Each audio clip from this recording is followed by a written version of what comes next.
Sorry, I couldn't quite resist doing a James Bond intro for this video. Today, we're going to take a look at something that didn't quite work the way it was intended, the Gyrojet.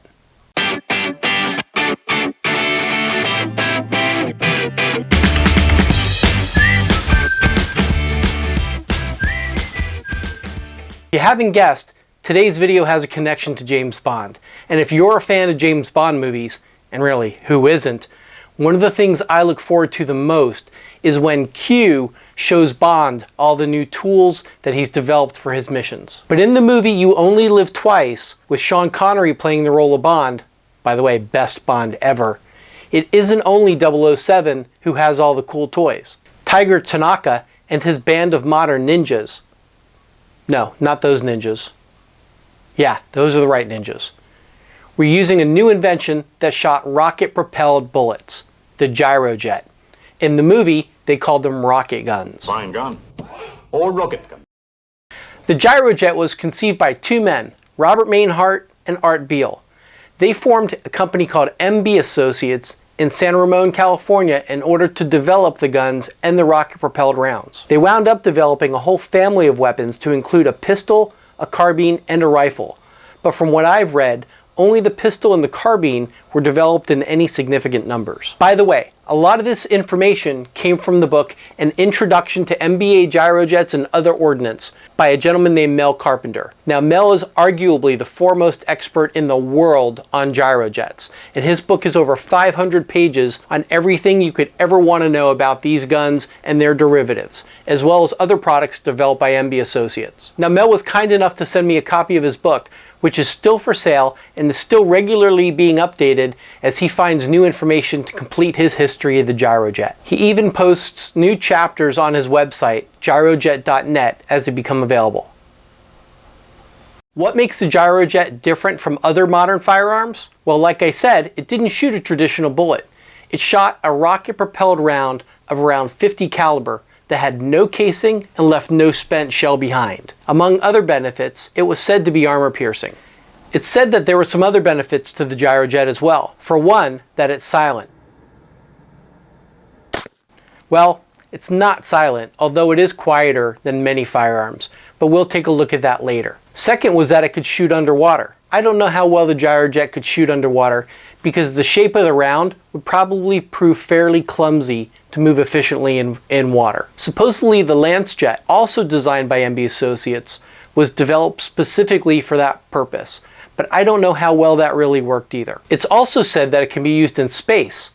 Now, I don't know whether that was ever tested or that we've ever felt the need to actually arm astronauts. But in the 1960s, with the race for space and the Cold War going on, who knows? Perhaps it was thought that one day armed astronauts would be needed. The Gyrojet was considered the only practical solution at the time for a firearm that could operate in the vacuum of space, and NASA was one of MBA Associates' prime targets. Another benefit is that there's no recoil. Now that's basically true. Firing the Gyrojet, you felt very little, if any, felt recoil. 3, 2, 1. First, let's take a look at the round. This is a Gyrojet round. It's 13 millimeter or about 50 caliber. This is one of the more common copper-colored rounds. As you look at it, you'll notice that there's no casing. This is all one piece, and the entire thing is designed to be shot from the gun when fired. Again, no casings or shells are left behind. One of the first things you'll notice about the round is that there are angled ports on the back where the exhaust comes out to propel the round forward and give it some spin to stabilize it. The fuel inside the round is initially ignited by a pistol primer. Once ignited, the gases exit the round through the ports and start to spin the round for stabilization.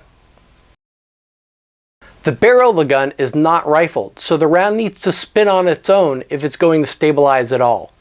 There was a lot of precise manual labor that went into fabricating these rounds, and as a result they were and are very expensive. The ports on the round were covered by a film called Humiseal to help protect and preserve the fuel and keep it from degradation caused by humidity and other factors. On the rounds here, you can see the Humiseal on some of them, and on others it's no longer present.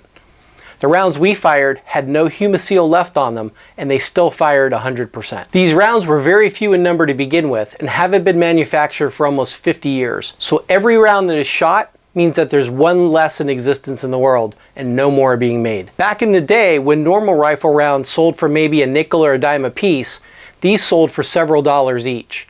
And I was recently told by Rock Island Auctions that a 24 round box of Gyrojet ammo recently sold for $4,000. Now Mel Carpenter, aka Mr. Gyrojet, said a more normal price today is between $50 and $60 per round. However, in June of 2018, I looked on Gunbroker and there is somebody selling 6 rounds for $600. So the prices vary widely as the supply is so minimal. Now, there were other versions of this round besides just the brass colored round. This is a nickel plated round, which according to Mr. Gyrojet was an inert display round designed to go into a presentation case that MB Associates had made for some of the guns. I haven't tried to fire this one, so I'll take Mel's word for it. This is a round that is supposedly more rare. It's a zinc chromate round, and you'll notice the brass-like color compared to the more common copper-colored round. There were also wad cutters and other versions that were produced, which I believe are also pretty rare. Now, one of the big drawbacks to the Gyrojet actually being used for combat or in the field was that the rounds were terribly inaccurate. Every one of the ports was hand drilled with expensive tapered drill bits in a machine they called Bertha. The slightest variance in how those ports were drilled could result in large variations in the flight path and accuracy of the rounds. Okay, I'm ready whenever you are. 3, 2, 1.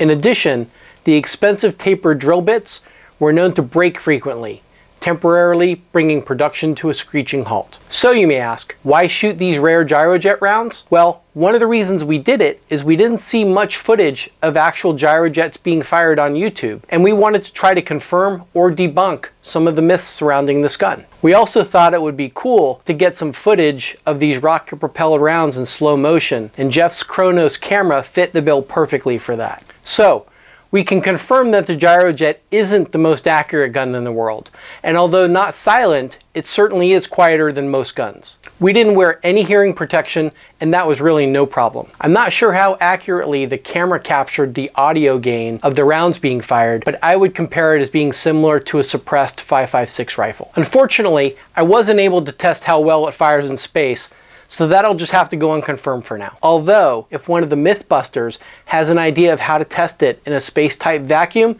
and wants to reach out, then maybe we'll give it a shot. Get it? Give it a shot. I hope you enjoyed this brief review of the Gyrojet, and a special shout out goes out to Jeff and Danny from the channel Taofledermaus. This video wouldn't have been possible without their help. Between us, I think we had 6 cameras set up, including Jeff's high-speed Chronos camera that got those awesome slow motion shots. Also, a big thank you goes out to Mr. Mel Carpenter, aka Mr. Gyrojet, for the support and the book and scope he sent. Finally, I want to thank the vocal cords and the cud chewing cows, who allowed me to use their cover of Secret Agent Man for the video. I'll leave a link in the description if you want to get more information or check out any of their other music. Please leave your comments in the comment section below if they're positive or constructive. If they're not, then please keep them to yourself. Also, question of the day: who gets your vote for the best Bond ever? Please leave your answer in the comments section below. As always, if you like the video, please give it a thumbs up and consider subscribing if you don't already. It really helps the channel. Thanks for watching. I look forward to seeing you soon with more really great gear. Be careful what you say. You'll give yourself away. Odds are you won't live to see tomorrow. Okay. Secret agent man, secret agent man. They've given you a number and taken away your name. Holds it in there.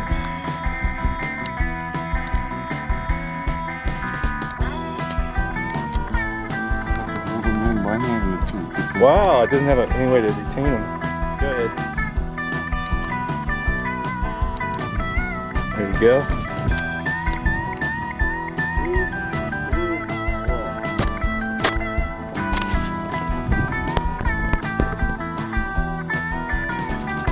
Secret agent man, secret agent man.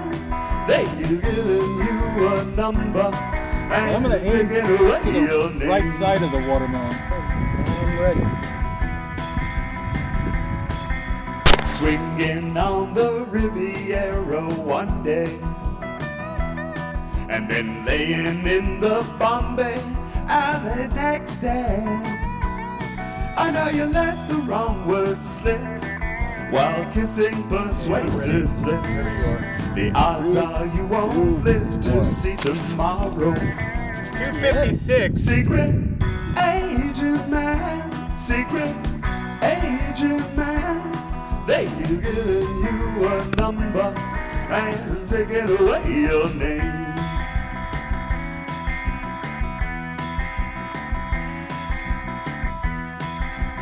And we got a calm point. Put So a number 3, and 2, taken away your 1. name.